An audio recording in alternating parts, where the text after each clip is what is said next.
ধৈর্য এমন একটা জিনিস যেটা নবীদের গুণ। প্রত্যেকটা নবী ধৈর্যশীল ছিলেন, প্রত্যেকটা নবী সবের ছিলেন, প্রত্যেকটা নবীকে আল্লাহ তাআলা শক্তির মতো একটা অসাধারণ ক্ষমতা দিয়েছিলেন। প্রিয় ভাইয়েরা, সবর হচ্ছে এমন একটি হাতিয়ার, এমন একটি যন্ত্র যা কখনো ব্যর্থ হয় না।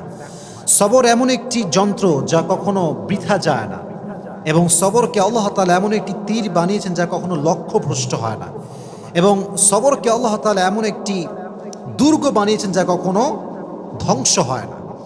একটা বিষয় খেয়াল রাখেন, ওয়াসবিরু ইন্নাল্লাহা মা'আস সাবিরিন। আল্লাহ তাআলা বলেছেন তোমরা ধৈর্যশীল হও, এবং মনে রেখো যে সবর করে, যে ধৈর্যশীল হয়, তার সঙ্গী হয় একজন, তিনি কে? আল্লাহ তার সঙ্গী হয়।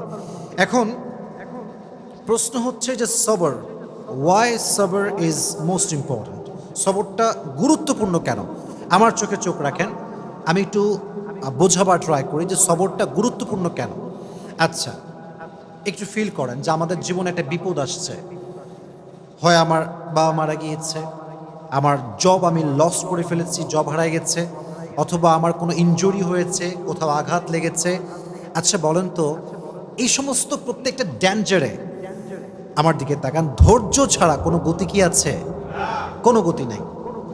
There is no alternative way of সবর। সবরের কোনো প্রকার কোনো বিকল্প রাস্তা নেই। সবর হচ্ছে মুমিনের জীবনের সফলতার সবচেয়ে বড় হাতিয়ার।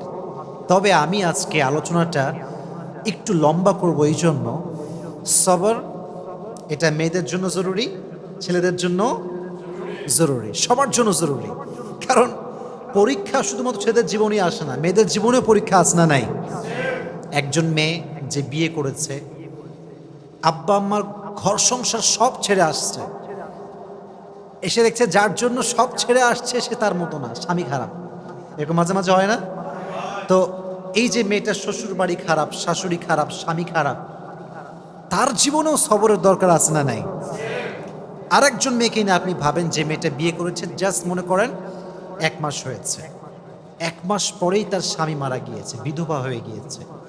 এই মেয়েটার জীবনও সবরের দরকার আছে না নাই? তার মানে লাইফের একটু গভীরভাবে ভাবলে বুঝবেন যে লাইফের প্রত্যেকটা স্টেপে স্টেপে ধৈর্যের বিকল্প কোনো রাস্তা হতে পারে। You must have to be patient. In every kind of situation, you must have to be patient. যতটা কষ্ট আসুক না কেন, ধৈর্য আমরা হারাবো না। রাজি আছেন তো ইনশাআল্লাহ? আচ্ছা, আমি কোরআন থেকে কিছু এক্সাম্পল দিব ধৈর্য কাকে বলে, নবীদের ধৈর্য কেমন ছিল, এবং আমি হাদিস থেকেও কিছু এক্সাম্পল দিব যে কিভাবে আমরা ধৈর্যশীল হতে পারি। এবং মহিয়সী নারী যারা ছিল, যেমন আম্মাজান আয়েশা রাদিয়াল্লাহু তাআলা আনহা, এবং নবীজির ফার্স্ট ওয়াইফ যিনি ডিভোর্সি ছিলেন, তিনি হচ্ছেন খাদিজাতুল কুবরা রাদিয়াল্লাহু তাআলা আনহা, যাকে নবীজি বিয়ে করেছিলেন কত বছর বয়সে বলতে পারবেন? 40 বছর। কত বছর? তার জীবন থেকে আমরা সবরের শিক্ষা কেমন করে নিতে পারি? আয়েশা রাদিয়াল্লাহু তাআলা আনহার জীবন থেকে আমরা সবরের শিক্ষা কেমন করে নিতে পারি? আমরা এখান থেকে শিক্ষা গ্রহণ করার ট্রাই করবো। সকলে বলেন ইনশাআল্লাহ। আচ্ছা, ফর এন এক্সাম্পল, মনে করেন কেউ আপনাকে অপবাদ দিয়েছে, আপনি কাজটা করেন নাই, আপনি এই ক্রাইমটা করেন নাই, তাও মানুষ আপনাকে ব্লেম করছে। আপনার কোনো হারাম অ্যাফেয়ার নাই, মানুষ আপনাকে ব্লেম করছে যে আপনার একটা হারাম অ্যাফেয়ার আছে। এটাকে আমরা বাংলাতে বলি অপবাদ। আমরা বলি কি? অপবাদ বা তহমত। আমি যেটা করি না সেটা মানুষ আমাকে মনে করে এবং আমাকে ব্লেম করে, এটার নাম হচ্ছে অপবাদ। আমি জাস্ট ছোট্ট একটা হাদিস বলবো।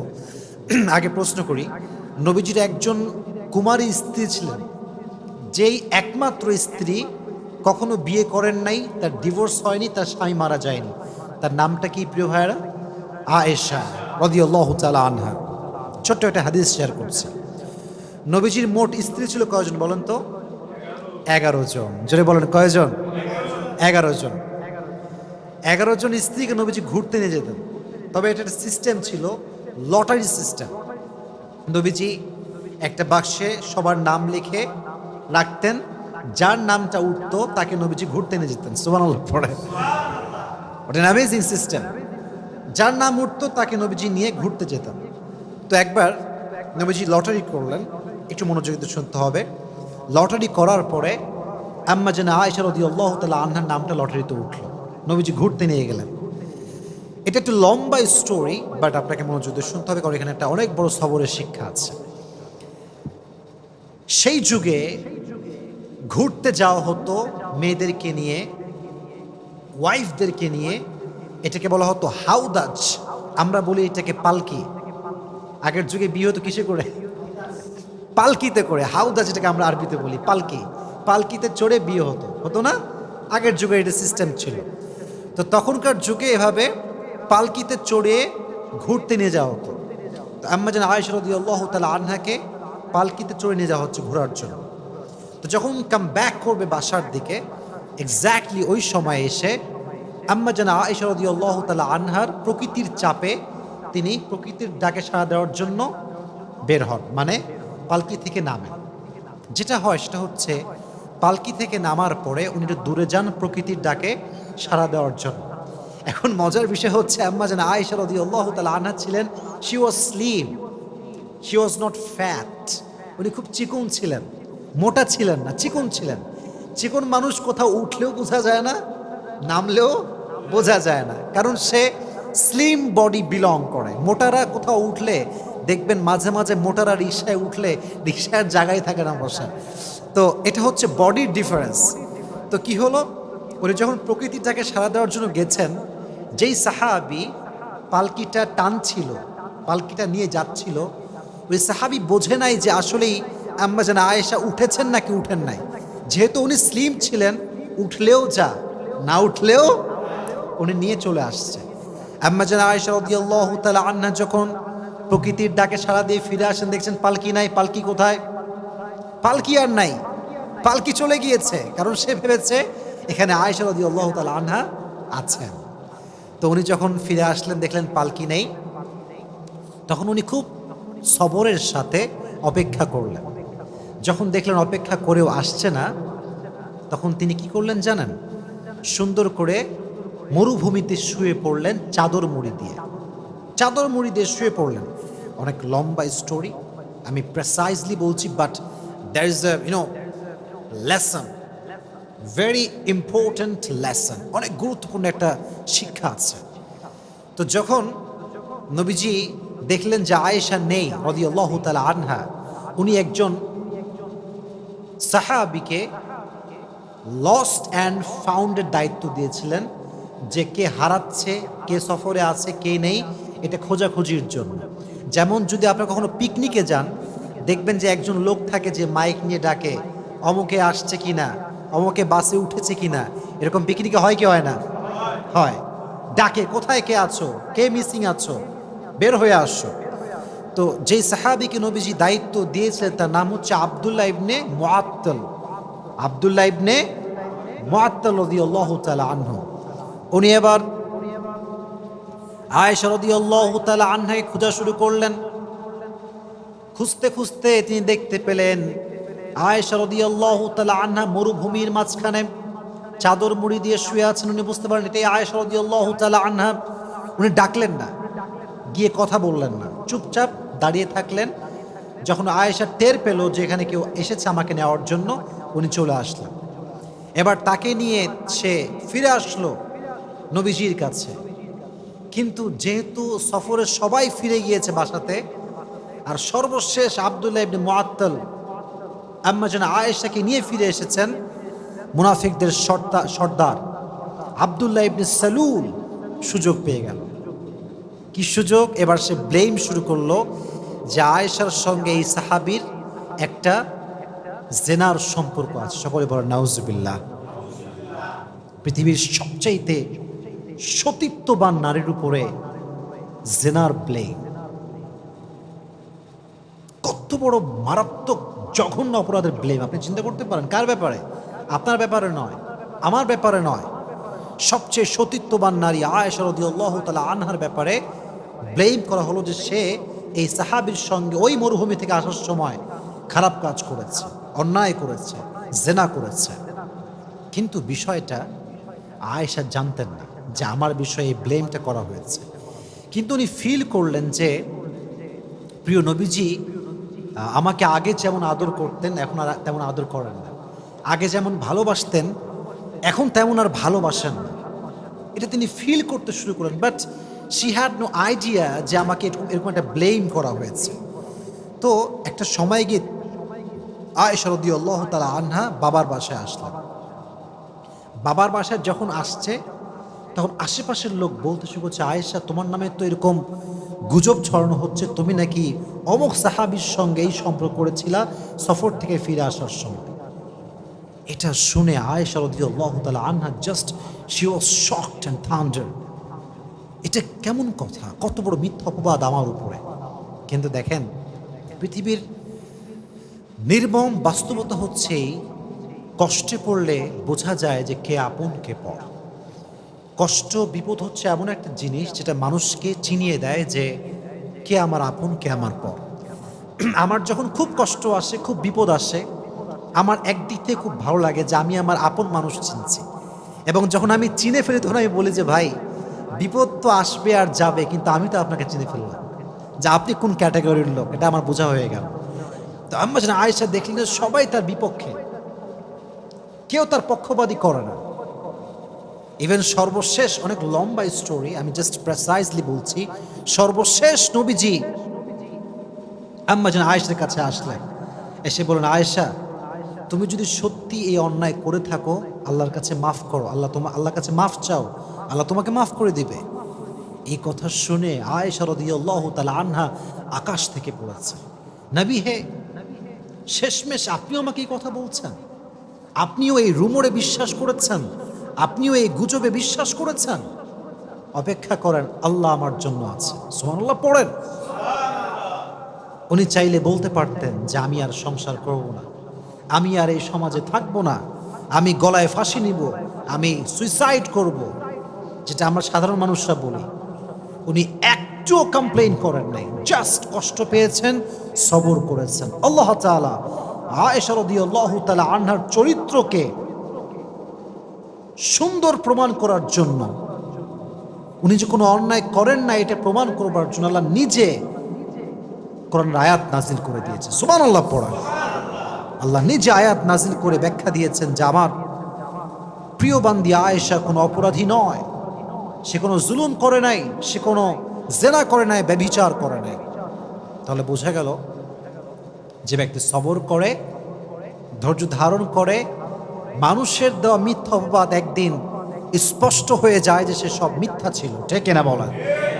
একসময় প্রমাণ হয়ে যায়। মনে রাখবেন, সময় এমন একটা জিনিস, সময়ে মানুষকে জবাব দেয়, সময় মানুষকে উত্তর দেয় যে সে মানুষটা আসলে কেমন। আপনাকে যদি কেউ ভুল বুঝে ব্যাখ্যা দিবেন না, just wait for the right time. সময়ের অপেক্ষা করেন। সময় হচ্ছে এমন একটা জিনিস, এমন একটা কাঁটা, এটা ঘোরে আর কে কেমন এটা সত্যতা বলে দেয়, ঠিক কিনা বলেন? Wait for the right time, সঠিক সময় অপেক্ষা করেন। তাহলে আয়েশা রাদিয়াল্লাহু তাআলা আনহাকে ব্লেম করা হয়েছে, এবার আমাকে জবাব দেন, উনি কি ধৈর্যহীন ছিলেন না ধৈর্যশীল ছিলেন? She was patient. In every kind of situation, she was patient. ধৈর্যশীল ছিলেন। ফলে কি হয়েছে? আল্লাহ নিজে আয়াত নাজিল করেছেন কার ব্যাপারে? যেহেতু আয়েশা সবর করেছে তার ব্যাপারে কোরআনে আয়াত নাজিল করেছে। একজন আওয়াজ দিয়ে বলেন, তিনি কে? ইন্নাল্লাযীনা জাউ বিল ইফকি উসবাতুম মিনকুম লা তাহসাবুহু শাররাল লাকুম বাল হুয়া খায়রুল লাকুম লিকুল্লি ইমরিইম মিনহুম মাকতাসাবা মিনাল ইসম ওয়াল্লাযী তাওয়াল্লা কিবরাহু মিনহুম লাহু আযাবুন আলীম। আল্লাহ বলছেন, নবী হে, কাফেরদের মাঝ থেকে কিছু গোষ্ঠী আপনার কাছে এসেছে আয়েশার ব্যাপারে মিথ্যা তথ্য দেওয়ার জন্য, অপবাদ দেওয়ার জন্য। বাট মাথায় রাখবেন, মানুষ যদি খারাপ করতে চায় আর আল্লাহ যদি বান্দার ভালো চায়, বান্দির ভালো চায়, পৃথিবীর কোনো অপশক্তি বান্দার ক্ষতি করতে পারবে? আমি আল্লাহ আযাব দিব তাদেরকে যারা মিথ্যা অপবাদ দিয়েছে। অতএব আয়েশাকে আল্লাহ তাআলা নিষ্কলুষ প্রমাণ করলেন, চরিত্রবান প্রমাণ করলেন। তিনি যে সতীত্ববান একজন নারী, তার যে সতীত্ব সুন্দর, পুত পবিত্রা, সে আল্লাহ নিজে কোরআনে আয়াত নাজিল করে দিয়েছে। সুবহানাল্লাহ পড়া। তাহলে এখান থেকে বোঝা গেল কেউ ব্লেম করলে, অপবাদ করলে সবরের পরিচয় দেওয়ার দরকারটা আছে না নাই?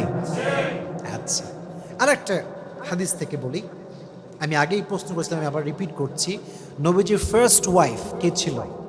প্রথম বউ খাদিজাতুল কুবরা রাদিয়াল্লাহু তাআলা আনহা। বলেন নাম ছিল কি? আরো জোরে বলেন, নাম ছিল কি? খাদিজা রাদিয়াল্লাহু তাআলা আনহা। আমি খুবই শর্টকাটে কথাটা বলতে চাই, কারণ আমাকে অনেকগুলো আয়াত বলতে হবে, নবীর জীবন থেকে কিছু এক্সাম্পল দেওয়া লাগবে, তাই আমি এগুলো লম্বা করতে চাচ্ছি না। মনে রাখবেন, জীবনের কেউ হারিয়ে যাওয়া, এটা হারিয়ে যাওয়া নয়, এটা রবের পক্ষ থেকে পেগাম যে তোমার জন্য এর চাইতে বেটার অপশন আছে। সুবহানাল্লাহ পড়েন, একটু ভাবেন। হাদিস থেকে বলি, যখন খাদিজা রাদিয়াল্লাহু তাআলা আনহা বিয়ে করলেন, প্রথম হাজব্যান্ড, খুব সুন্দর সংসার, খুব সুন্দর জীবন। খাদিজা ভাবতে শুরু করেছিলেন যে এর মতো উত্তম জীবন সঙ্গী আমার জীবন আর কেউ আসতেই পারে না। He is the best person that I have ever seen in my life. এর চাইতে বেটার অপশন কে হতে পারে? হঠাৎ করে সে মারা গেল। প্রথম হাজব্যান্ড জাস্ট শেষ, মুহূর্তেই শেষ। যখন মারা গেল প্রথম হাজব্যান্ড, খাদিজাতুল কুবরা রাদিয়াল্লাহু তাআলা আনহা ভেঙে পড়লেন। সবর হারায়নি। ভেঙে যাওয়া মানে সবর হারানো নয়। আপনি তো ভাঙবেন, কারণ আপনি মানুষ, বাট ভেঙে যাওয়ার পরেও যদি আপনি আবার দাঁড়াতে পারেন তাহলে আপনি ধৈর্যশীল, ঠিক কিনা বলেন? তো উনি ভেঙে পড়লেন, বাট সবর হারান নাই, ধৈর্য হারান নাই। সেকেন্ড টাইম আবার বিয়ে করলেন। একজন মেয়ে যখন ডিভোর্স হয়ে বা স্বামী মারা যাওয়ার পরে আবার বিয়ে করে, জীবনটা এত সহজ হয় না। যে নারী তার সমস্ত অস্তিত্ব একজন পুরুষকে বিলীন করে দেয়, সে নারী সেকেন্ড টাইম অন্য কোনো পুরুষের সঙ্গে বসা, তাকে ধরতে দেওয়া, তার সঙ্গে কোনো ফিজিক্যাল টাচ নারীটা সহ্য করতে পারে না, কারণ সে প্রথম পুরুষে আসক্ত। সিস্টেমেটিক্যাল ওয়েটা এমনই হয়ে গেছে। কোনো মেয়ে যদি বিয়ে করে, তার ফার্স্ট হাজব্যান্ড যে, সে তার প্রতি আজীবন দুর্বল থাকে, কারণ তার প্রথম টাচটা সে তাকে করেছে, হালাল টাচ যেটাকে আমি বলি। তো নারীদের এটা অনেক বেশি কষ্ট হয়, সাফার করে নারীরা। মনে রাখবেন, স্পর্শ নারীর জন্য বেশি সেন্সিটিভ পুরুষের চাইতে, কারণ পুরুষের যেই ভার্জিনিটি, এটা নারীর চাইতে বেশি দামি নয়। আল্লাহ নারীর সতীত্বকে যে সম্মান দিয়েছে, সে সম্মান পৃথিবীর কিছুকে আল্লাহ তাআলা দেয়নি। সুবহানাল্লাহ পড়ায়। এই জন্য নারী যখন ডিভোর্সি হয়ে যায়, তখন নারী অন্য কোনো পুরুষকে সহজে অ্যাকসেপ্ট করতে পারে না, খুব কষ্ট হয়। ওই প্রথম স্মৃতিগুলো বারবার চোখের সামনে ভেসে ওঠে। কথা ঠিক কিনা বলেন? তো ফার্স্ট বিয়ে, স্বামী মারা গেছে। সেকেন্ড টাইম খাদিজার আব্বাজান অনেক বড়, he was the biggest business magnate, অনেক বড় ব্যবসায়ী ছিলেন। বুঝিয়ে শুনিয়ে সুন্দর একজন যুবকের সঙ্গে আবার বিয়ে দেন, এবং এই সংসারটা একটু লম্বা হয়, এবং সেখানে বাচ্চাও আসে, ছেলে সন্তান হয়। সুবহানাল্লাহ পড়া। বিয়ের পরে স্বামীর ভালোবাসা একটা আদর, এটা একটা ভালোবাসার পয়েন্ট। আবার যদি সেই স্বামীর ঘরে সন্তান আসে, ওখানে আরো ভালোবাসা আছে না নাই? আবার মারা গেল, সেকেন্ড স্বামীও মারা গেল। এইভাবে যখন স্বামী মরতে শুরু করেছে, খাদিজা রাদিয়াল্লাহু তাআলা আনহা ফাইনালি ডিসাইড করলেন যে I will never ever get married again, এটাই লাস্ট, আর বিয়ে করব না। জীবনে যাই হোক আমি সবর করব এবং আমি স্থির থাকবো, আমি আর বিয়ে করব না। তিনি ভেবেছিলেন ফার্স্ট অপশনের চাইতে সেকেন্ড অপশন বেটার হবে না। আবার যখন সেকেন্ড জনকে পেয়ে গিয়েছেন, তিনি যখন মারা গিয়েছেন, ভেবেছেন যে পৃথিবীতে আর কোনো এর চাইতে ভালো হতে পারে না। কিন্তু কেউ না জানলেও সত্য জানে একজন, তিনি কে? ধৈর্যশীল ছিলেন, সবর করেছেন, নিয়ত করেছেন বিয়ে করব না, বাট সবর ছিল কি ছিল না? রেজাল্ট কি হয়েছে? রেজাল্ট দেখেন, ব্যবসা করেছেন, গরিব মানুষদেরকে সহযোগিতা করেছেন, নিজেকে কাজে ব্যস্ত রেখেছেন, বিজনেস সামলেছেন। আল্লাহ তাআলা সবরের বিনিময় হিসেবে, ধৈর্যের বিনিময় হিসেবে শেষ নবীকে তার প্রথম স্বামী হিসেবে কবুল করেছে। সুবহানাল্লাহ। এটা হচ্ছে সবরের রেজাল্ট। মানে আমার কাছে এই হাদিসটা the best example, the best example. এর কারণ এই যে জেনারেশন আমরা আছি, এখানে কারোর জীবন থেকে কেউ হারায় গেলে তারে আর খুঁজেই পাওয়া যায় না। সে গাঁজা খায়, মদ খায়, তার জীবন যৌবন শেষ হয়ে যায়। মাথায় রাখবেন, কেউ চলে যাওয়ার অর্থ হচ্ছে সে চলে যায় নাই, তাকে আল্লাহ নিয়ে গেছে। আর আল্লাহ যদি কাউকে নিয়ে যায়, আল্লাহর মেসেজ হচ্ছে এইটা যে আমি ওরে নিছি, এর মানে হচ্ছে আমি তোকে এর চাইতে বেশি উত্তম দান করবো। সুবহানাল্লাহ পড়েন। তাহলে বোঝা গেল, প্রিয় মানুষ মারা যাক, হারিয়ে যাক, চলে যাক কোথাও অজানা জায়গায়, কোনো সমস্যা নেই। আমি তো সবর করেছি, আমি তো ধৈর্যশীল বান্দা। আমাকে পরীক্ষা নিচ্ছে একজন এবং এর ফলাফল দিবে একজন। আওয়াজ দিয়ে বলেন তিনি কে? So every kind of situation, in every kind of situation you must have to be patient. প্রত্যেকটা অবস্থানে আমরা ধৈর্যশীল হব। রাজি আছেন তো ইনশাআল্লাহ? আল্লাহ সবাইকে ধৈর্যশীল হওয়ার তৌফিক দান করুন। সকলে পড়া আমিন। এবার আসেন কিছু নবীদের এক্সাম্পল দেই যারা ধৈর্যের পরিচয় দিয়েছেন। আমি একটু পরীক্ষা করি আপনাদের সবাইকে, দেখি আপনারা কতটুকু ক্যাচ করতে পারেন, গ্যাস করতে পারেন। একজন নবী ছিলেন যে নবীর পুরো শরীরে পোকা ধরে গিয়েছিল, পুরো শরীরটা পোকা খেয়ে শেষ করতে যাচ্ছিল। নবীর নামটা কি ছিল? আইয়ুব আলাইহিস সালাতু ওয়াস সালাম। দীর্ঘ 12 বছর পোকা তার শরীরে ভর করেছিল। আমাদের একটু অসুখ হইলে আমরা বলি যে আয় রে মানুষ, আল্লাহ মনে হয় মানুষ পায় না, আমি একাই মনে হয় দুনিয়াতে, পৃথিবীতে মনে হয় আর কোনো মানুষই নাই, আল্লাহ খালি আমারই পায়, আমি কি দুনিয়াতে একা, আর কেউ কি নাই? 12 বছর সহ্য করেছে। পোকা উঠতে উঠতে যখন জিহবায় এসেছে, তখন আইয়ুব মুখ খুলেছে। ওয়াইয়ুবা ইয নাদা রাব্বাহু আন্নী মাসানিয়াল দুররু ওয়া আনতা আরহামুর রাহিমিন। দোয়া করার একটা সিস্টেম আছে। আমি জুমার লেকচারে বলেছিলাম, দোয়ার একটা কোয়ালিটি আছে, চাওয়ার মাঝে একটা গুণ আছে। দেখেন, উনি বলেন নাই যে আল্লাহ তুমি আমাকে এই রোগ কেন দিলা, ঠিক করে দাও, বলেন নাই। আন্নী মাসানিয়াল দুররু ওয়া আনতা আরহামুর রাহিমিন। আল্লাহ আমি তো বিপদে আছি, তুমি তো রহমান। কথার ভাঁজ দেখেন। আমি আমার আব্বাকে বলছি, আব্বা আমি সকাল থেকে খাই নাই, খাবার কিন্তু চাই নাই, আমি না খেয়েছি আর তুমি আমার আব্বা, এটা বললেই না, আব্বা বুঝে যাবে যে আমার ছেলের এখন খাবার দরকার। আইয়ুব আলাইহিস সালাতু ওয়াস সালাম হি নেভার কমপ্লেইনড। উনি বলেছেন আল্লাহ আমি কষ্টের ভেতরে আছি আর তুমি তো রহমান, আর রহমান তো কারো কষ্ট সহ্য করতে পারে। কখন বলেছেন? যখন এই পোকা উঠতে উঠতে তার জিহবায় চলে এসেছে। আল্লাহকে বলছে আল্লাহ পুরো শরীরটা আমার খেয়ে ফেলুক, কিন্তু যে জিহবা দিয়ে আমি তোমার জিকির করি সেটা যদি পোকা নষ্ট করে ফেলে, আমি তো তোমাকে আর ডাকতে পারবো না, তুমি আমাকে রহম করো, তুমি আমাকে রহম করো। এই সবর যে করেছে, আল্লাহ তাআলা ডাকার সঙ্গে সঙ্গে তার সমস্ত রোগকে ধূলিসাৎ করে তাকে আল্লাহ তাআলা শেফায়ে আজলা কামিলা দান করে দিয়েছে। সুবহানাল্লাহ। তাহলে বোঝা গেল রোগ বালাই হচ্ছে ব্লেসিং, মার্সি, বারাকা ইন ইউর লাইফ। যদি মুমিনের কোথাও কোনো কাঁটাও ঢুকে যায়, এই যে আমরা কষ্ট পাই কাঁটা ঢুকলে, আল্লাহ কতটা দয়াময় দেখেন। কাঁটা ঢুকলেও আল্লাহ তাআলা বান্দার আমল নামার থেকে যে গুনাহ আছে এটাকে ঝরিয়ে দেয়। সুবহানাল্লাহ পড়া। তাহলে বোঝা গেল আজ থেকে অসুখ হলে আমরা ধৈর্য ধারণ করবো। রাজি আছেন তো ইনশাআল্লাহ? আর একটা এক্সাম্পল দেই সবরের।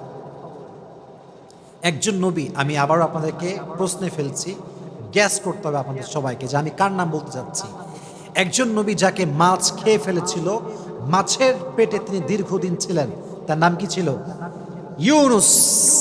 ইউনুস আলাইহিস সালাতু ওয়াস সালাম। নাম ছিল কি? ইউনুস আলাইহিস সালাতু ওয়াস সালাম। মাছের পেটে দীর্ঘদিন ছিলেন, আল্লাহর কাছে কমপ্লেন করেন না, অভিযোগ করেন নাই, ধৈর্যহীন হন নাই। মাছের পেট থেকে আল্লাহকে ডাক দিয়েছেন, আল্লাহ আমি বিপদে পড়েছি, তুমি আমাকে সাহায্য করো, আমার কোনো কমপ্লেন নাই, অভিযোগ নাই, আমি ধৈর্যহীন হয়ে যাই নাই। দোয়া করার সঙ্গে সঙ্গে আল্লাহ তাআলা মাছকে আদেশ করেছে, মাছ মুখ খুলে একটা বমি করার মতো একটা অ্যাক্ট করেছে। আল্লাহ তাআলা ইউনুসকে এই অ্যাক্টের মাধ্যমে, এই বমির একটা ধরনের মাধ্যমে মাছের পেট থেকে জীবিত উদ্ধার করে বের করে নিয়ে আসছে। সুবহানাল্লাহ। তাহলে বোঝা গেল বিপদে পড়লে আপনাকে দোয়া করতে হবে, আল্লাহ আমারই পাইলো, দুনিয়াতে আর কেউ নাই, আমি মনে হয় একা, আল্লাহ কি পাইলা আমার তুমি। এটা ধৈর্যহীন হওয়ার পরিচয়। অতএব সবরও থাকবে, দোয়াও থাকবে। বলেন আমার সঙ্গে, সবরও থাকবে, সবর আছে যার সঙ্গে দোয়াও আছে যার, তার সফলতা কেউ আটকাতে পারবে না। সুবহানাল্লাহ পড়ান। আর একটা এক্সাম্পল দেয়, নবীর নাম গ্যাস করতে হবে আমাদের সবাইকে। একজন নবী যাকে আল্লাহ তাআলা ৮০ বছর পরে একটা সন্তান দিয়েছিলেন, সে নবীর নাম কি? ইব্রাহিম আলাইহিস সালাতু ওয়াস সালাম। নামটা কি?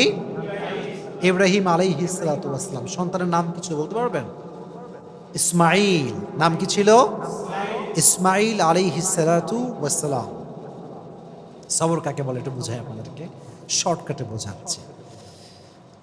৮০ বছর পরে একটা ছেলে হয়েছে, আল্লাহ অর্ডার করেছে যাও মাকে এবং ছেলেকে একদম মরুর প্রান্তে রেখে আসবে, যেখানে জনমানবহীন একটা জায়গা, মানুষ নাই, লোক নাই, জন নাই, রেখে আসো যাও। অর্ডার করতে দেরি, রেখে চলে আসছে সেই মরুভূমির মতো একটা জায়গায়। তো যখন চলে যাবে, বিবি হাজার চাইলে বলতে পারতেন যে আপনি কেমন স্বামী যে আমার মতো একজন অবলা নারীকে তার সন্তান সহ এক বিশাল মরুপ্রান্তে, মরুভূমিতে, জনমানবহীন একটা জায়গায় রেখে যাচ্ছেন, আপনি কেমন স্বামী? She never complained. She never ever complained like that. বলেইনি কিছু। কি বলেছে আমি জাস্ট রিপিট করছি বাংলাতে সারাংশ। বিবি হাজার বলছে, হে ইব্রাহিম, এটা যদি আল্লাহর অর্ডার হয় যে আমাকে তুই মরুর প্রান্তে রেখে যাবা, জনমানবহীন জায়গা রেখে যাবা, যেখানে খাবার নাই, দাবার নাই, পানি নাই, তবে শুনে রেখো আমিও এটা বিশ্বাস করি যে আমার আল্লাহ আমাকে মরুর প্রান্তরে না খাওয়াই মারবে না। সুবহানাল্লাহ পড়ায়। তুমি যদি আমাকে রেখে খুশি হও, আমি এখানে থেকে খুশি আছি। ধৈর্য ধারণ করেছে। ফলে কি হয়েছে চিন্তা করেন, একটু ভেবে দেখেন, এই যে মক্কা, এত দাম কাবার, কাবার গিলাফের দাম, কাবার চত্বরে এত দাম, এই কাবার পাশে যিনি অবস্থান করেছিলেন, যে নারীর কারণে এত সম্মান, যে নারীর ছেলের কারণে জমজমের কুয়ার পানি আমরা পেয়েছি, তার নাম হচ্ছে বিবি হাজার। সুবহানাল্লাহ পড়েন। ধৈর্য, শুধুমাত্র ধৈর্য। এবার আরেকটু বুঝাই, এত ধৈর্য, এত পরীক্ষা। আল্লাহ বলল, ইব্রাহিম যাও সন্তানের কাছে। ৮০ বছর পরে সন্তান পাইছে, আদরও করতে পারে নাই, নিজের কাছেও রাখতে পারে না, রেখে আসছে মরুর প্রান্তরে। এবার আসছে আব্বা, ছেলে এদিকে আসো। কি হয়েছে আব্বা? বলছে আমি স্বপ্নে দেখেছি তোমাকে আমি জবাই করছি, এটা আমার আল্লাহর আদেশ। তুমি কি বলছো? ফাংদুর মাযা তারা, what's your opinion about on this matter? তুমি কি বলছো বলো। ইসমাইল চাইলে বলতে পারতো, আব্বা আপনি কেমন জালেম, জন্মের সঙ্গে সঙ্গে আমাকে আপনি আদর না করে রেখেছেন মরুর প্রান্তরে, আর আজ আপনি এসেছেন খবর না নিয়ে জবাই করার জন্য। এটা বলে নাই। বলছে আব্বা আপনি যা মন চাই করেন, সাতাজিদুনি ইনশাআল্লাহু মিনাস সাবিরিন, আমি ধৈর্যশীলদের পরিচয় দিব। সুবহানাল্লাহ পড়েন। আহা কি সুন্দর ঘটনা, কি সুন্দর সবরের পরিচয়। এবং এই যে সবর তারা করেছে, যখন আপনারা সবাই জানেন, you all know the story, যখন জবাই করতে যাবে আল্লাহ তাআলা দুম্বাকে পাঠিয়ে দিয়েছেন। আর এই যে আমাদের স্যাক্রিফাইস আমরা শিখলাম, এখান থেকে বোঝা যায় যে যত বেশি স্যাক্রিফাইস করে সে বান্দা আল্লাহ তত বেশি প্রিয় হয়ে যায়। সুবহানাল্লাহ পড়ায়। এজন্য ইব্রাহিম নবী থেকে, ইসমাইল থেকে এবং বিবি হাজার থেকে, সবার থেকে আলাইহিমুস সালাতু ওয়াস সালাম, তাদের থেকে আমাদের সবরের একটা শিক্ষা নেওয়ার দরকারটা আছে না নাই? আমি আর দুইজন নবীর এক্সাম্পল দেব, দুইজন নবী জাস্ট। বলেন একজন নবী ছিলেন যেই নবীকে তার ভাইয়েরা ধরে এনে কুয়ার ভিতরে ফেলে দিয়েছিল, সে নবীর নাম ছিল কি? সবাই বলেন নাম ছিল কি? ইউসুফ আলাইহিস সালাতু ওয়াস সালাম। অনেক লম্বা কথা, আমি ওইটা বলবো না, আমি জাস্ট মূল লেসনটা বলবো।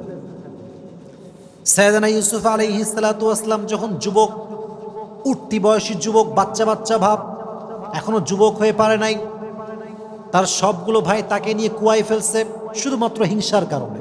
কিসের কারণে? হিংসা। কুয়ার ভেতরে ফেলে সাইয়েদনা ইউসুফ আলাইহিস সালাতু ওয়াস সালাম একটা জামা নিয়ে আসছে। তার বাবার নাম ছিল ইয়াকুব।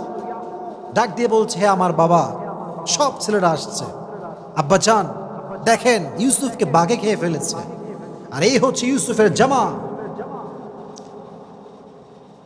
যদি আমার সন্তান আমার থেকে হারিয়ে যায়, আমি তো অস্থির হয়ে যাব, দৌড়াবো চতুর্দিকে, কত অভিযোগ করব আমি, কত নাশুকরি করব আমি আল্লাহর কাছে।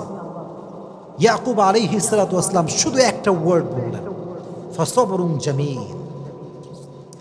উনি বললেন, আমার জন্য ধৈর্যই সবচেয়ে উত্তম হাতিয়ার। সুবহানাল্লাহ পড়েন। আমার কাছে ধৈর্যই সবচেয়ে উত্তম হাতিয়ার। এই যে কথা তিনি বলেন, আল্লাহ তার প্রতিদান দিয়েছে। কিভাবে? অনেক লম্বা কথা। এই যে কুয়াতে ফেলা হলো ইউসুফকে ধ্বংস করার জন্য, এই কুয়াতে ইংরেজিতে বলা হয় কুয়াকে ট্যানেল। এটাকে বলা হয় কি? ট্যানেল। কুয়াকে বলা হয় ট্যানেল। এই কুয়াটা শুধুমাত্র কুয়া নয়, এই কুয়াটা হচ্ছে সাইয়েদনা ইউসুফকে সাধারণ ঘর থেকে নিয়ে এসে রাজ সিংহাসনে বসাবার কুয়া। সুবহানাল্লাহ পড়া। লম্বা কথা, আমি অত কথা বলতে চাই না। যখন তিনি মিশরের অর্থনৈতিক যে মন্ত্রী বলা হয়, তিনি হলেন ফিনান্স মিনিস্টার, অর্থমন্ত্রী তিনি হলেন।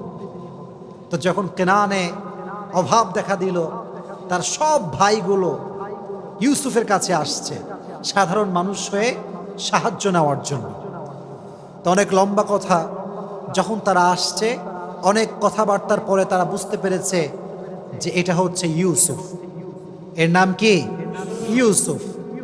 তো ইউসুফ আলাইহিস সালাতু ওয়াস সালাম বলেন, যাও, তোমাদেরকে আমি মাফ করে দিলাম, এবং মাথায় রেখো, ইন্নাহু মাইয়াত্তাকি ওয়া ইয়াসবির ফাইন্নাল্লাহা লা ইউযিউ আজরাল মুহসিনিন। নিঃসন্দেহে যারা আল্লাহকে ভয় করে এবং ধৈর্যশীল হয়, তাদের বিনিময়কে আল্লাহ তাআলা কখনো নষ্ট করে দেয় না। সুবহানাল্লাহ। এবার তিনি সৈন্য নিয়ে, উট নিয়ে, ঘোড়া নিয়ে, ভাইকে নিয়ে ঘোড়ার পিঠে উঠে জাঁকজমকভাবে সবাইকে নিয়ে এসে তার বাবার সঙ্গে, যিনি বলেছিলেন ফাসবরুন জামিল, আমার জন্য ধৈর্যই সবচেয়ে বেশি শ্রেয়, সবচেয়ে বেশি সেরা, এই ধৈর্যের বিনিময়ে আল্লাহ তাআলা ইয়াকুবকে, সাইয়েদনা ইয়াকুবকে তার সন্তান ইউসুফ ফিরিয়ে দিয়েছে। সুবহানাল্লাহ পড়েন। তাহলে ইউসুফ আলাইহিস সালাতু ওয়াস সালামের জীবন থেকে আমরা শিক্ষা পেলাম এটা, যে সবর ছাড়া জীবনে কোনো গতি হতে পারে। সাইয়েদনা ইয়াকুব আলাইহিস সালাতু ওয়াস সালামের জীবন থেকে আমরা এটা বুঝলাম, সবর ছাড়া জীবনে কোনো গতি হতে পারে। এবার আসুন সর্বশেষ এক্সাম্পল। পৃথিবীতে ধৈর্যের প্রতীক ছিলেন একজন মানুষ, যার উপরে ধৈর্যশীল মানুষ জীবনে আর কেউ আসে নাই, পৃথিবীতে আর কেউ আসে নাই। He was out of any kind of comparison. তিনি ছিলেন সবচেয়ে ধৈর্যশীল। ধৈর্যের ক্ষেত্রে তার কোনো তুলনা হয় না, কোনো কম্পেয়ার হয় না। তিনি হচ্ছেন সাইয়্যিদুল কাউনাইন, সাইয়্যিদুল মুরসালিন, বিশ্ব মানবতার মুক্তির দূত নবী মুহাম্মদুর রাসূলুল্লাহ সাল্লাল্লাহু আলাইহি ওয়াসাল্লাম। ধৈর্যের প্রতীক, ধৈর্যের প্রতীক ছিলেন তিনি। মারাত্মক লেভেলের ধৈর্য ছিল তার। তার ধৈর্য যে কত বেশি আপনি চিন্তা করতে পারবেন না। একজন মানুষ যার এই ছোট্ট বয়সে সে তার মাকে হারিয়েছে, যখন সে পৃথিবীতে আসে নাই তার আগে তার বাবাকে হারিয়েছে, বড় হয়ে চাচাকে পেয়েছে, চাচা মারা গিয়েছে, দাদাকে পেয়েছে, দাদা মারা গিয়েছে, মাথার উপরে বট বৃক্ষ ছিল তার স্ত্রী খাদিজা, সেও মারা গিয়েছে। একটা মানুষ আর কত হারাতে পারে? একটা মানুষের সবচেয়ে বড় জায়গায় তো হচ্ছে আব্বা এবং মা। যার জীবনে বাপ মা নাই, তার জীবন তো কিছুই নাই, তার পুরো জীবনটাই তো কষ্টে ভরা। নবীজি জন্মের আগে চলে গিয়েছে বাবা, জন্মের পরে চলে গিয়েছে মা, চাচা হারাই গেছে, দাদা হারাই গেছে, বিয়ে করেছে নিজের স্ত্রী খাদিজা, যে সমস্ত সম্পত্তি নবীর পায়ের সামনে বিলীন করে দিয়েছে ইসলামের জন্য, সেও মারা গিয়েছে। নবী কখনো আল্লাহর কাছে অভিযোগ করেন না যে আল্লাহ, আমি তো তোমার নবী, তুমি তো আমার আল্লাহ তুমি আমাকে কেন কষ্ট দিচ্ছ? নবীজি কমপ্লেন করেন নাই, সবরের পরিচয় দিয়েছে। He was patient in every kind of situation. কখনো কমপ্লেন করেন না, অভিযোগ করেন নাই, প্রতিটা মুহূর্তে ধৈর্যশীল ছিলেন তিনি। তায়েফের ময়দানে যখন নবীজি দাওয়াত দেওয়ার জন্য গেলেন কাফেরদেরকে, সবাই আপনারা ঘটনা জানেন, তা দাওয়াত অ্যাকসেপ্ট করলো না। নবীজি প্রায় কয়েকশো কিলোমিটার রাস্তা পাড়ি দিয়ে আসছেন, ক্লান্ত মানুষ। উনি বললেন, তায়েফবাসী শোনো, তোমরা যেহেতু আমার দাওয়াত গ্রহণ করলে না, তোমাদের কাছে আমার অনুরোধ, তোমরা মক্কায় খবরটা ছড়িয়ে দিও না। যদি মক্কার কাফেররা জানতে পারে তাহলে আমাকে জুলুম করবে। কাফেররা কে কার কথা শোনে? নবীজি বের হওয়ার আগে কাফেররা মক্কায় খবর পৌঁছে দিল যে মুহাম্মদ মক্কার থেকে এখানে তায়েফের জমিনে দাওয়াত দেওয়ার জন্য আসছে, আমাদেরকে কবুল করে না এই দাওয়াত। সব তায়েফের দুষ্টু ছেলে পেলে বাচ্চাদেরকে নবীজির পেছনে লেলিয়ে দিয়েছে, যাও তোমরা মুহাম্মদকে পাথরের আঘাত করো, বৃষ্টির মতো পাথরকে তোমরা বর্ষণ করো। আমি যখন রেলগেটে যাই, আমি জাস্ট এটা ফিল করি। রেলগেটে দেখবেন যে প্রত্যেকটা রেল লাইনের মাঝখানে এরকম বড় বড় পাথর থাকে, দেখছেন আপনারা সবাই, এরকম শক্ত শক্ত পাথর। আমি জাস্ট এটা ফিল করি, যদি এই পাথরটা তুলে আমি আসিফকে কেউ আঘাত করে আমার কি হবে? আমি কি আদৌ সহ্য করতে পারবো এই আঘাতটা? তখন আমি ফিল করি যে তায়েফের জমিনে আমার নবীকে এর চাইতে বড় বড় পাথর দিয়ে মেরে রক্তাক্ত করা হয়েছে। নবীর রক্ত পড়েছে, নবীর রক্তে পুরো মাটিটা ভিজে গেছে। নবীজির রক্তে পড়ে বেহুশ হয়ে গেছে। সাহাবী এসে ধরেছে, ধরে উঠাইছে, নবী হে এবার তো বদদুয়া করেন, এবার তো বদদুয়া করে ফেলেন, আর কত সহ্য করবেন? নবীজি বলছে, শোনো, আমি তো বদদুয়া করার জন্য আসি নাই, হয়তো আমার দাওয়াত তায়েফের লোকরা কবুল করে নাই, তো কি হয়েছে, নেক্সট জেনারেশন যে হবে তারা হয়তো বা ইসলামকে গ্রহণ করবে। সুবহানাল্লাহ পড়া। পাথরের আঘাত খেয়ে রক্তাক্ত হয়ে গিয়েছে, ধৈর্য হারায়নি, শক্তি হারায়নি, জুলুমের শিকার হয়েছে, কাউকে বদদুয়া করে নাই, সর্বাবস্থায় ধৈর্যের পরিচয় দিয়েছিলেন, সর্বাবস্থায় দিয়েছেন। আজকে আমাদের অভাব আসলে আমরা কত কথা বলি, টাকা নাই, আমার কাছে এইটা নাই, এইটা নাই, I don't have anything, just complain. আছে কিন্তু সব, শুকরিয়া নাই। যার শুকরিয়া যত বেশি তার নিয়ামত তত, যার অশুকরিয়া, যার নাশুকরিয়া যত বেশি তার নিয়ামত তত বেশি কম। ঠিক না বলা?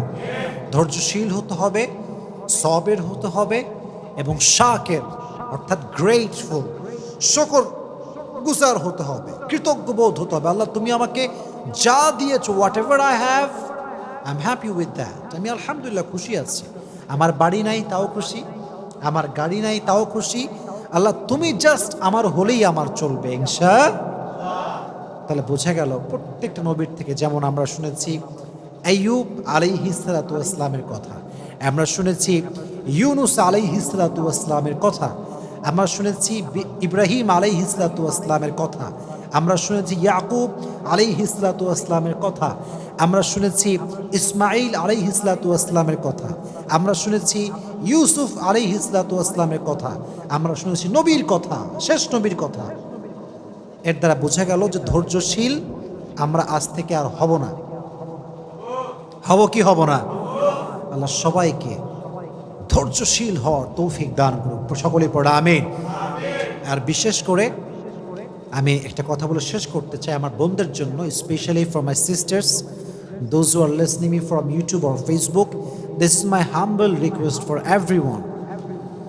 যদি বিয়ের পরে দেখেন আপনার স্বামী খারাপ, তাহলে আগেই অভিযোগ করেন না, আগেই ডিভোর্স নিয়ে ভাইবেন না। Divorce is just far away, बहुत दूर की बात है। पहले ट्राई करो, पहले कन्विंस करो, पहले एडजस्ट करो, फिर उसके बारे में सोचना। আমরা আগেই ডিভোর্স দিয়ে ভাবি যে তালাক দিলেই মনে সমাধান। না, কে বলছে আপনার সমাধান? আপনি মনে করতেছেন আমার বোন যেই স্বামী বাদ দিলে আরেকটা স্বামী খুব ভালো হবে, কে বলছে আপনার? গ্যারান্টি আছে আপনার কাছে? ছেলেরা প্রথমে খুব ভালো মনে হয় দেখলে, ফেরেশতা, কনফার্ম জান্নাতি লেভেলের একটা, পরে গিয়ে যে কি বদমাইশ হয় এটা আপনি কল্পনা করতে পারবেন না। এই জন্য যেই স্বামী আপনার কাছে আছে ওকে একটু কনভিন্স করেন, ওর সঙ্গে অ্যাডজাস্ট করার ট্রাই করেন। You have to give your best, you have to try your best, you have to give the best effort. যতটুকু পারা যায় ট্রাই করেন বানানোর জন্য, ভালোবাসা দিয়ে, আদর দিয়ে, যত্ন দিয়ে, আব্বা আম্মাকে দিয়ে, মুরব্বিকে দিয়ে তাই কনভিন্স করেন। মাথায় রাখবেন, নারীর ডিভোর্স হয়ে গেলে তার সম্মান কমে যায়, তার স্ট্যাটাস লো হয়ে যায়। যতই আপনি ওয়াজ করেন, যতই আমি ওয়াজ করি, দিন শেষে সত্য সত্য, রিয়েলিটি ইজ রিয়েলিটি। এখানে কোনো প্রকার কোনো কথা চলবে না। এই জন্য বন্ধুকে বলবো, বোনেরা, যদি সাংসারিক জীবনে সুখী হতে চান, there is no alternative way of সবর। সবর যার আছে বেশি, তার সংসার তত টিকে বেশি। আমার সঙ্গে রিপিট করেন, রিপিট আফটার মি। যেই মেয়ের সবর যত বেশি, তার সংসার টিকে তত। আপনি দেখবেন অনেক সময় বিয়ের 2 দিন পরে ডিভোর্স, এরকম ঘটনা বাংলাদেশে আছে না নাই? মানে বিয়ে করে গেল, জাস্ট শুনলাম 2 দিন পরে ডিভোর্স। ভাই, হোয়াট হ্যাপেন্ড? ডিভোর্স আপনার সঙ্গে হতে পারে, আমার সঙ্গেও হতে পারে। It can happen with anyone, but the fact is, are you really patient? আপনি কি ধৈর্যশীল কিনা? That is the fact. আমি ধৈর্যশীল হলাম না এবং আমার ডিভোর্স হলো, আপনি অধিকার রাখেন আমাকে ব্লেম করার, যে আপনার মতো ফালতু লোক দুনিয়াতে কেউ নাই। কিন্তু আমি যদি পেশেন্ট হই, আমি যদি আমার ওয়াইফের সঙ্গে অ্যাডজাস্ট করে চলি, সব কিছুর পরে যদি আমি ব্যর্থ হই, তাহলে আপনি আমাকে ব্লেম করতে পারবেন না। আর হ্যাঁ, সর্বশেষ কথা, যদি কোনো মেয়ে দেখে যে না, কোনোভাবেই অ্যাডজাস্ট হচ্ছে না, শ্বশুর ভালো না, শাশুড়ি ভালো না, স্বামী ভালো না, no one is good person in my family, কাউরে ভালো লাগে না, কেউ আমাকে বোঝে না, আমি যদি এখানে আর একদিন থাকি আমার জীবনটা জাহান্নাম হয়ে যাবে, তখন কোরআন বলছে ঠিক আছে, বের হয়ে আসো। যেটা আমি আগেও বলেছি, বের হয়ে আসো, জীবনকে সুন্দর করো, তাকে তার মতো থাকতে দাও, তুমি তোমার মতো জীবনকে গুছিয়ে নাও। তাহলে বোঝা গেল, you have to try your best first. আগে সর্বোচ্চ ট্রাই করেন, না পারলে তখন দেখা যাবে। তবে সবর হচ্ছে পৃথিবীতে সুখে থাকার সবচেয়ে বড় মাধ্যম। আল্লাহ আমাদের প্রত্যেকটা ভাইকে, প্রত্যেকটা বোনকে সবরের মতো একটা শক্তিশালী গুণকে অর্জন করে চলার তৌফিক দান করুন। আমিন। ওয়া আখির দাওয়ানা আলহামদুলিল্লাহি রাব্বিল আলামিন।